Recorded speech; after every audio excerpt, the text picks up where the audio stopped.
आपण आता महामारीचा काळ बघितलाय 2 वर्ष. तर त्या काळात किती कठीण होतं एखाद्या कलाकाराला जगणं किंवा त्याचं सस्टेन होणं? सगळ्याच प्रोफेशनला प्रॉब्लेम झाला. तो नॉट ओनली कलाकार आमच्या क्षेत्रात नव्हतं, कलाकार बॅकस्टेज पासूनच सेटिंग वाल्यापर्यंत अगदी आपण ज्याला ग्रेड बोलू ना, खरं तर त्या प्रत्येक ग्रेडच्या त्या लोकांना त्रास झाले. इव्हन प्रत्येक प्रोफेशनलाच झालंय. पण आमचं कसं आहे की कलाकार म्हटलं हातावरचं पोट आहे, नाही का.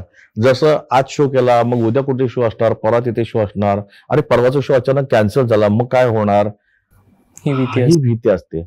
आणि जेव्हा एंटरटेनमेंट ज्याला आपण म्हणतो की खूप नंतर येतं. आधी लोक अन्न वस्त्र निवारायच्या मागे धावतात एवढ्या गोष्ट, आणि नंतर मग स्वतःचं मनोरंजन करण्यासाठी ते तिकीट काढायला येणार.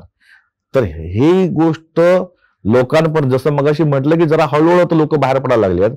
मुळात लोकांनी आता स्वतःचं घर, स्वतःचे हप्ते, जे काही 2 वर्षात प्रॉब्लेम झाले ते ऍडजस्ट करत करत मग ते नाटक बघतील ना. ते काय लगेच नाटक थोडी बघणार आहेत. त्यामुळे ह्यांनी जो शिव लावलाय ह्याची खरंच डेअरिंग. आणि या सगळ्यांना तुमच्या माध्यमातून मी सांगेन की जर इतक्या लवकर आम्ही गोव्यातून हे प्रयोग करतोय, कारण मला जरा लेट यायला पाहिजे होतं, कारण हळूहळू लोक आता बाहेर पडतायत.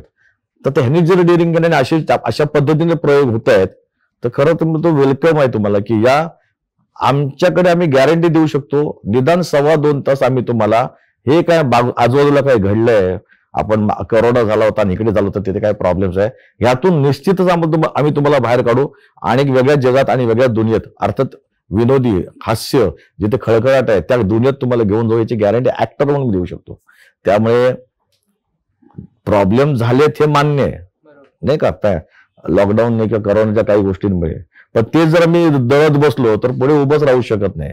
त्यातून पुढे तुम्ही मार्ग काढून तुम्हाला परत पुढे यायचं असेल तर प्रत्येक प्रोफेशन मधील लोक कशी आपापल्यापर्यंत परत एक शून्यातून आपलं विश्व गाठायचा प्रयत्न करताय, तसं सगळी कलाकार मंडळी त्यातून जे झालं त्याच्यावर आपण काय बोलणार की प्रॉब्लेम हे सगळ्यांचे सेमच आहेत ना, नाही का. फक्त कलाकारांनाच त्रास झाले तसं नाही, सगळ्यांनाच त्रास झालाय. पण आता ते दळत न बसता परत नव्या उमेदीनं जागा होऊन उभं राहून कामाला लागणे गरजेचं आहे, आणि आम्ही त्यासाठी उभे राहतो आणि त्यासाठी आता आम्ही प्रयोग करत आहोत.